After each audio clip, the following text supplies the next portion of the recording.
Kisah Dajjal, ternyata Dajjal itu ada beberapa namanya. Ada nama kecilnya yaitu Musa bin Sam'un. Namanya Musa juga. Ada gelarnya Samiri, karena dari negeri namanya Samara. Ini Samara yang mana? Ini juga kita bingung. Samara yang di Yerusalem, adakah di sana yang Samara atau yang dari daerah Irak? Ya, wallahu a'lam.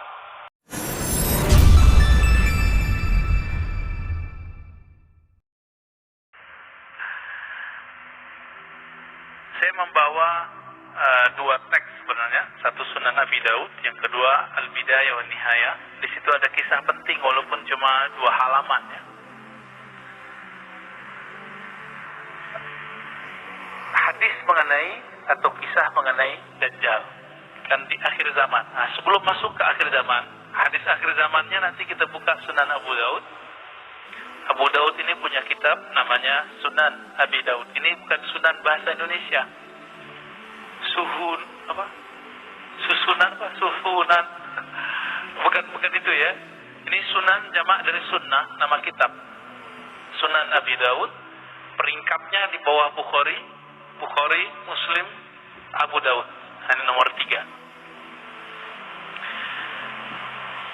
Jadi nanti tentang akhir zamannya ada sekitar 6 hadis atau 7 hadis mengenai akhir zaman yang kita bacakan kalau sempat ya.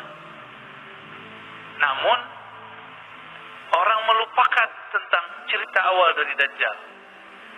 Dajjal itu gelar sama dengan Al-Mahdi. Dan yang paling unik, Dajjal itu gelarnya yang berikutnya yang populer adalah Al-Masih. Al-Masihud Dajjal. Yang dapat gelar Al-Masih siapa lagi? Nabi Isa. Al-Masihu Isa ibnu Maryam. Apa arti Al-Masih dari bahasa Arab? Masaha. Masaha itu yang diurap, yang disentuh. Maka siapa yang disentuh oleh Al-Masih, dia mendapatkan sesuatu. Jika orang itu sakit, dia sembuh. Jika orang susah, dia langsung senang. Itu Al-Masih. Ada Al-Masih yang hakiki, itu Isa alaihissalam. Ada Al-Masih yang palsu, sesuai namanya Dajjal. Dajjal itu artinya pembawa kepalsuan, yang paling banyak kepalsuannya, kebohongannya. Lalu orang-orang bertanya, Dajjal itu sosok atau simbol? Jawabannya apa, Pak? Simbol doang. Dajjal itu dua-duanya, simbol juga sosok. Jadi jangan dipisah-pisah. Ini memisah-misah ini yang berbahaya, ya, menjadi ilmunya gak utuh. Simbol maka disebut fitnatud Dajjal, itu simbol kekacauan yang disebabkan oleh si pembohong, berita hoax, konspirasi, ya, beritanya lebih besar dari faktanya. Nah, ini bagian dari fitnatud Dajjal. Ini siap-siap nih Pak, ini kita kan Delta udah menyebar di Indonesia ya. Waktu saya pulang dari Jambi akhir bulan lalu, itu di bandara banyak orang-orang Eropa. Banyak orang Eropa. Saya curiga, kita curiga, beberapa bulan ke depan Eropa meledak. Kan sekarang mereka lagi santai ya. Lagi santai, main di pantai, di mana-mana. Di mall gak pakai masker kecuali di ruangan. Ini nanti tinggal tunggu aja, karena mereka mau masuk winter ya. Tapi semoga Allah jaga siapa yang layak dijaga ya. Amin ya rabbal alamin. Kisah Dajjal, ternyata Dajjal itu ada beberapa namanya. Ada nama kecilnya yaitu Musa bin Sam'un. Namanya Musa juga. Ada gelarnya Samiri, karena dari negeri namanya Samara. Ini Samara yang mana? Ini juga kita bingung. Samara yang di Yerusalem, adakah di sana yang Samara atau yang dari daerah Irak? Ya, Ya, wallahu a'lam. Ayahnya Musa bin Sam'un itu Sam'un. Ini beda dengan Samson, Pak ya, jangan dicocok logiin. Sam'un ini punya istri, mereka dua-duanya, mohon maaf, belum dikaruniai anak alias mandul. Udah berobat, gak sembuh-sembuh. Tiba-tiba ada iblis menyerupai seorang yang sakti, mandraguna. Si iblis ini ngomong, kamu kalau mau punya anak, lakukan ritual berikut. Jadi ritual begini emang dari dulu sudah ada. Lakukan, mohon maaf ya, hubungan suami istri di kuil setan. Ada kuil setan Pak di Samara. Dulu ada berhala banyak di kuil tersebut. Karena dia sudah ngebet mau punya anak, ditanya mulu sama orang, kamu payah gak punya anak gitu, mandul gitu. Jadi stres. Akhirnya mereka datanglah. Jadi orang-orang yang stres, orang-orang yang kepepet, itu emang daya tawar keimanannya itu jadi rendah ya. Jadi mudah terpedaya. Orang sakit sama Pak, karena pengen sembuh akhirnya bernyekutukan Allah Subhanahu wa taala. Datanglah ke sana lalu melakukan apa yang disarankan si dukun iblis itu. Dia tidak baca doa. Maka disitulah yang dikatakan Nabi, iblis alias Azazil menyertainya dalam melakukan hubungan suami istri. Hamillah perempuan, tapi itu bukan anaknya Sam'un.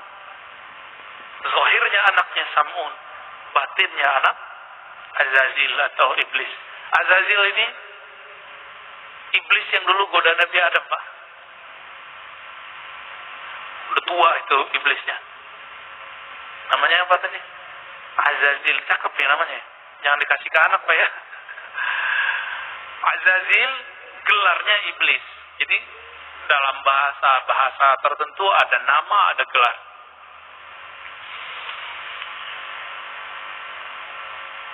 Lahirlah si anak, dikasih namalah Musa. Musa itu artinya anak air. Begitulah lebih kurang. Kalau orang-orang Ibrani, bahasa Ibrani menyebutnya Musa. Ya, Musa bin Sam'un.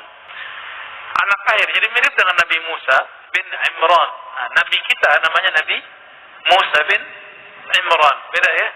Sama-sama di air, dihanyutkan di air. Bedanya Musa bin Sam'un ini, negeri Samara itu mengalami bencana banjir. Banjir Pak, habis, satu penduduk habis, orang tuanya hanyut gak tahu kemana. Musa bin Sam'un waktu itu umurnya masih setahun atau 2 tahun, diutuslah oleh Allah Jibril alaihissalam untuk membawa anak ini ke satu pulau. Begitu riwayatnya. Dibawalah ke satu pulau. Nah, ini diabadikan dalam ayat Quran, ya. Dalam Al-Quran, surat Al-A'raf, surat Toha, ya. Di ayat berapa ini ya? 96 kali ya. 96 apa 97. Qala basurtu bima lam yabsuru bih, faqabattu qabdatan min atharir rasul, fanabastuha, wa kadzalika sawwalat li nafsi. Apa kata Samiri? Nanti kan gelarnya Samiri. Ketika ditanya oleh Nabi Musa, ada apa dengan Musa Samiri? Kok kamu bisa bikin berhala bisa ngomong? Kata dia apa? Basurtu bima lam yabsuru bih. Aku dapat melihat yang mereka tidak bisa lihat. Nah, siapa yang dilihat oleh si Musa bin Sam'un al-Samiri? Jibril.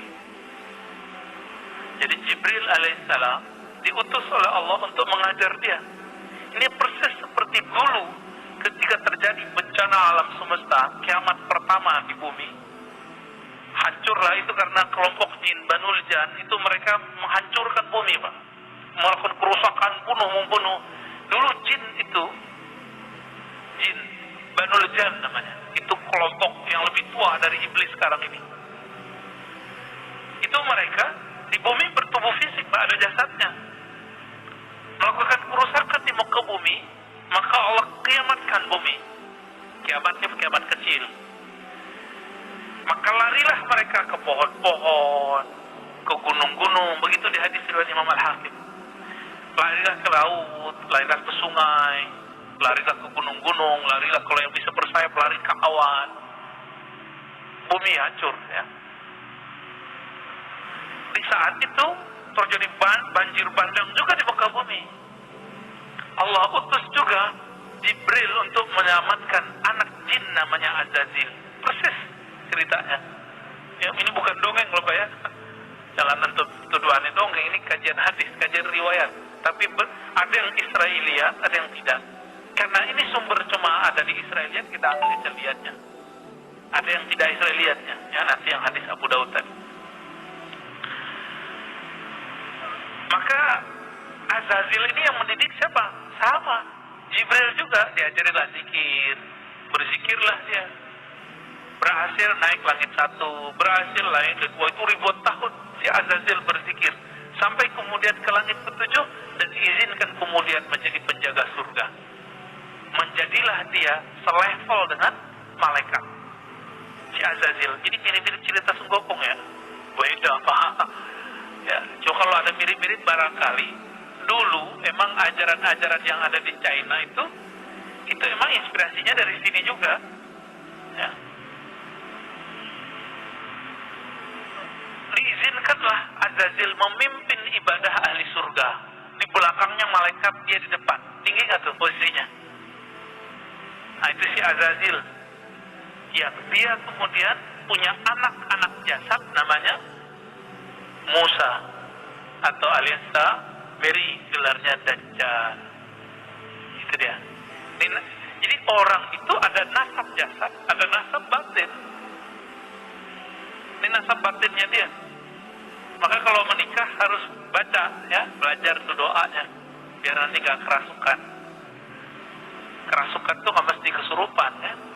Kerasukan setan ketika kita bersyahwat tapi tidak dengan nama Allah Subhanahu wa ta'ala. Pendek cerita, dibawalah Samiri, Musa bin Sam'un Samiri ke satu pulau, diajarkan dia. Itu Samiri, ini jarang riwayat menyebutkan. Dia itu susah jalan Pak. Jadi perkembangannya itu lambat. Maka di hadis Abu Daud ini disebutkan ya, bahwa Samiri itu qasirun. Inna Masihad Dajjal rajulun qasirun afhaj ja'zun a'war matmusul ain laysa bina ti'atin wala jahra. Si Musa bin Sam'un alias Samiri al-Masihud Dajjal, dia matanya belean. Jadi bukan seperti yang diimajinasikan orang satu mata gitu ya. Bukan. Itu ilustrasi aja. Ilustrasi seniman. Matanya dua, cuma satunya belean Pak, atau belean enggak Pak? Ya. Dia itu sampai berapa tahun gak bisa jalan, tapi tetap diajarin oleh Jibril, diajarin zikir. Nah, matanya itu belean dua-duanya. Ketika umurnya 7 atau 10 tahun, itu matanya satu kebuka, satu bagian kiri, yang kanannya masih tertutup sampai saat ini. Gitu. Jadi ini tuh kayak ada yang nempel terus di sini tuh di mata dia. Dan itu permanen, nggak bisa diapa-apain. Nah, berkat zikir-zikir yang diajarkan oleh Jibril alaihissalam, maka saktilah itu si Musa bin Sam'un alias Samiri. Maka dia mampu melihat yang tidak bisa dilihat orang awam. Ini ayatnya ya. Qala basurtu bima lam yabsuru. Aku mampu lihat yang mereka tidak lihat. Apa yang dia lihat? Dalam tafsir Ibnu Katsir, kemudian di Bidayah wa Nihayah dikatakan, Ra'aitu Jibril. Aku melihat malaikat Jibril. Ini dalilnya nih. Jadi ini bukan cocok logi, Pak, emang begitu. Di pulau itu kemudian dia menjadi dewasa, tapi seperti yang dikatakan tadi, jangan dibayangkan Dajjal itu gede badannya. Enggak, tapi dia keker. Rajulun qasirun, laki-laki yang pendek. Pendek dia. Cebol kali ya orang nyebutnya. Apa sih istilahnya, saya nggak ngerti deh. Ya. Afhaj ja'ad, ya. Jadi jidat itu kecil ya. Jidatnya itu. Awar matanya satu. Ya, belean itu ya. Matmusul ain laisa bina'in. Ini tanda kalau dia ini bukan Tuhan. Nanti kan dia ngaku Tuhan, Pak. Urusan mata aja dia nggak bisa urus, masa dia ngaku Tuhan. Ya. Lalu kemudian karena kesaktiannya itu dengan nama-nama Allah yang Allah kasih. Jadi Jibril itu memberikan ajaran, harapannya si Samiri ini bisa menjadi hamba Allah. Tapi ternyata nggak berhasil. Di pulau itu siapa yang lewat dia bunuh, ada binatang dia bunuh, memang sadis. Siapa ganggu dia dibunuh, siapa yang nasihatin dia dibunuh. Cuma Jibril doang yang nggak berani dilawan. Maka berhasillah dia kemudian dengan kesaktian itu, mungkin lewat perahu segala macam, sampailah dia di daratan. Ya. Pada masa Nabi Musa, dia datang ke negeri yang dimana Bani Israel datang ke sana. Ketika Nabi Musa alaihissalatu wassalam pergi berkhalwat ke Goa Tursina 40 hari ya. Ingat-ingat nih, 40 hari. Dalam masa 40 hari itu Samiri sanggup menyesatkan semua Bani Israel kecuali cuma beberapa orang. Yang dititipkan waktu itu siapa? Nabi Harun. Nabi Harun sanggup nggak? Enggak. Maka dalam surah Al-A'raf dari ayat 148, 154, Toha 83 sampai 98 itu diceritakan bagaimana Nabi Harun diancam untuk dibunuh. Kamu macam-macam bunuh. Gitu. Nah, Nabi Harun ini yang jenggotnya panjang, Pak. Ini yang kita ceritakan beberapa bulan lalu, yang mereka gagal paham kelompok sebelah ya. Itu pujian itu, tapi mereka salah paham. Nabi Harun jenggotnya, di mana saya menghinanya? Karena mereka memotong dan niatnya emang ingin memfitnah kita. Tapi ya sudah kan, saya udah maafin Pak, dan saya minta maaf. Untuk apa keras-kerasnya? Tapi mereka tetap bully, ya biarin aja. Kita nggak ada urusan. La nakhafu lawmata laim. Kita nggak takut dicaci maki. Itu diajak debat sedikit sama teman saya langsung diblokir. Kita dicaci maki tiap hari, nggak ada kita blokir, kita biarin aja. Ya. Kecuali ngomongnya kasar-kasar, jorok-jorok, ini kita nggak hiraukan ya. Ya. Ini udah muncul nih. Ini hati-hati Pak ya. Di dalam diri kita ada sisi apa? Binatang ternak, ada sisi sifat binatang buas. Kalau ada orang, kalau lagi tengkar, ngomong jorok itu di dirinya lebih dominan sifat binatang ternak. Ngerendahin orang, cari makan lu, gitu ya.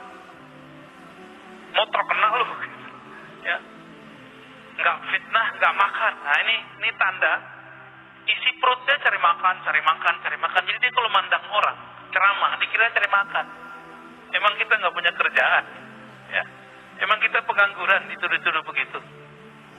Ini karena karakter itu. Bapak jalan nih, ngelihat ada orang laki perempuan jalan Pak. Terus kita mikir, wah, habis mojok nih. Otak kita yang jorok Pak. Otak kita jorok, kita tuduhkan kepada orang. Jadi sebenarnya kita lagi membaca diri sendiri.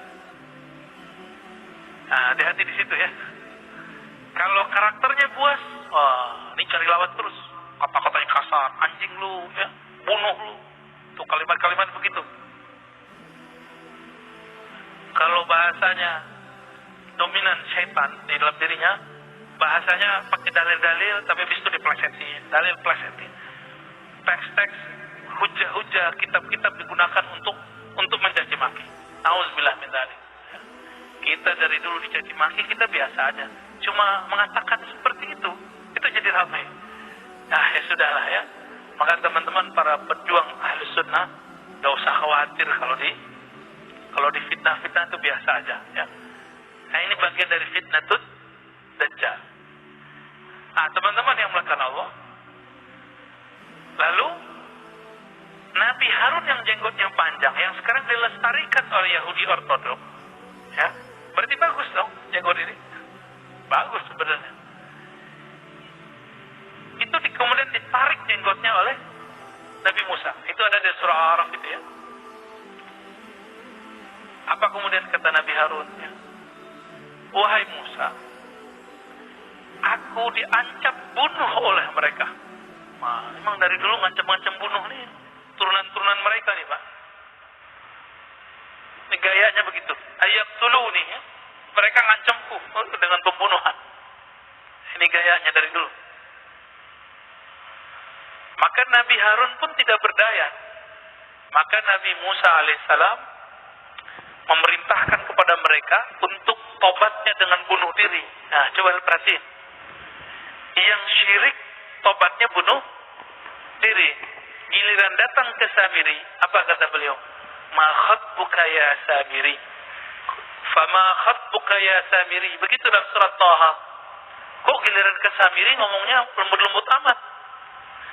Karena Nabi Musa paham yang punya hak mengalahkan Samiri bukanlah beliau, tapi umat Nabi Muhammad SAW lewat tangan Nabi Isa alaihissalatu wassalam. Oh, berarti siapa yang membunuh Samiri? Nabi Isa. Nah, ini ceritanya di situ Pak. Karena Samiri tahu ajalnya ada di tangan Nabi Isa. Oke, berarti kan? Karena Samiri sadar bahwa ajalnya ada di tangan Nabi Isa, maka dia membuatlah penipuan konspirasi pertama terhadap Nabi Isa. Itulah terjadi pembunuhan terhadap sosok yang mirip dengan Nabi Isa. Jadi dia nyamar jadi murid Nabi Isa. Kenapa? Karena dia tahu dalam suratan takdir yang diperlihatkan oleh Allah melalui Jibril, yang membunuh kamu nanti adalah Al-Masih Isa. Dia ingin membunuh Nabi Isa karena ingin merubah jalan takdirnya. Itu Bang. Jadi yang coba-coba merubah jalan takdir ya pengikut Samiri. Jangan coba-coba. Mirip-mirip ya. Orang-orang yang menentang jalan takdirnya, inilah Samiri. Berhasil gak dia? Ketika dia mau menjebak Nabi Isa, berhasil gak dia? Dia gak berhasil. Yang dibunuh, yang disalib siapa? Dalam tradisi kita loh ya, riwayat kita, Yudas Iskariot. Meskipun dalam agama Nasrani, itu yang disalib tetap Nabi Isa. Nah, itu urusan perbedaan paham lah ya. Namanya beda agama ya, beda paham. Beda mazhab aja beda paham, masa beda agama nggak boleh beda paham ya. Nah, ini versi kita loh ya, versi kita. Bahwa Nabi Isa tidak disalib. Nah, ayatnya kan jelas ya. Innama syubbiha, sesungguhnya hanya diserupakan dengannya. Ya. Diserupakan dengan Nabi Isa. Wa ma salabuhu, mereka tidaklah menyalib Nabi Isa, tapi hanya diserupakan. Nah, itu mainannya si Samiri. Itu otaknya cerdas. Sekelas Nabi Isa bisa dijebak. Maka murid Nabi Isa cuma 11. Inilah yang disebut Hawari. Yang mengikuti ajaran Nabi Isa lewat jalur yang 11, ini baru benar. Sampai datang Nabi Muhammad sallallahu alaihi wasallam. Di luar jalur itu bukan ajaran Nabi Isa. Ya. Nabi Isa tidak pernah mengajarkan untuk menyembah dirinya. Dia menyembah Allah Subhanahu wa taala. Itu bisa kita buktikan di kitab-kitab terdahulu dan kitab-kitab yang diturunkan kepada kita. Nabi Isa mengajarkan la ilaha illallah. Kita bisa cek ya. Kitab terdahulu yang berbahasa Arab tulisannya la ilaha illallah. Nabi Isa disunat enggak, Pak? Nabi Isa disunat. Apalagi Nabi Isa sholat. Nabi Nabi Isa mirip sekali yang diajarkan Nabi Muhammad sallallahu alaihi wasallam. Tidak berhasil membunuh Nabi Isa. Nabi Isa kemudian diangkat, wa rafi'uka ilai. Meskipun ada penafsiran Nabi Isa sudah diwafatkan, inni mutawaffika wa rafi'uka ilayya. Di sini kata kuncinya bahwa mutawaffi, wafat dalam bahasa Arab ada artinya tertidur, ada artinya disempurnakan, ada artinya kematian. Dari mana kita tahu bahwa Nabi Isa di situ tidak diwafatkan dalam arti kematian? Karena ada lafaz setelahnya, wa rafi'uka ilayya. Sesungguhnya aku mewafatkan engkau, hai Isa, dan mengangkat engkau kepadaku. Itulah yang ditemui oleh Sayyidina Muhammad sallallahu alaihi wasallam di langit. Waktu Isra Mi'raj, benar. Ketemu ya? Waktu sholat di Masjidil Aqsa itu beliau juga hadir. Ketika naik ke langit, ketemu lagi Nabi Isa alaihi salatu wassalam. Jadi benar gak Allah ada di langit? Adanya para nabi di langit, Pak. Lihat hadis Mi'raj dalam Sahih Bukhari ada 5 riwayat berbeda-beda versi. Tidak ada satupun yang menyebutkan bahwa Allah di langit. Yang ada adalah ruh-ruh para nabi, orang-orang suci ada di langit. Yang ngaku-ngaku nyantri di langit, ketemu gak sama nabi? Kalau enggak jangan ngaku ya. Kan ada nih orang ngaku, saya nyantri belasan tahun di langit. Jadi kalau kita cek aja, ketemu gak sama Nabi Isa, Nabi Idris? Karena syaitan gak bisa menyerupakan diri dengan para nabi. Karena dalam diri para nabi itu ada nur kenabian, nur Muhammad sallallahu alaihi wasallam. Nah, teman-teman yang melakukan Allah, lalu apa yang terjadi pada Dajjal ini, Samiri ini? Tiba-tiba hilang aja beritanya, Pak. Dikira tugas dia selesai karena dia menganggap sudah membunuh Nabi Isa. Ternyata belum. Dapat kabar lah dia belum. Hilanglah riwayat tentang itu. Baru muncul kemudian riwayat Imam Muslim, Tamim Ad-Dari. Dia ini pelaut. Jadi pelaut di zaman Rasulullah. Ini ada beberapa sahabat, salah satunya Tamim Ad-Dari. Tamim Ad-Dari bercerita bahwa beliau terdampar di satu pulau dan ketemu sosok berbulu. Nah, maksudnya pendek, berbulu, keker gitu. Dan dia sedang dirantai. Ada makhluk namanya Jasasa yang membawa dia. Jasasa ini binatang melata yang kemudian ngajak dia ketemu.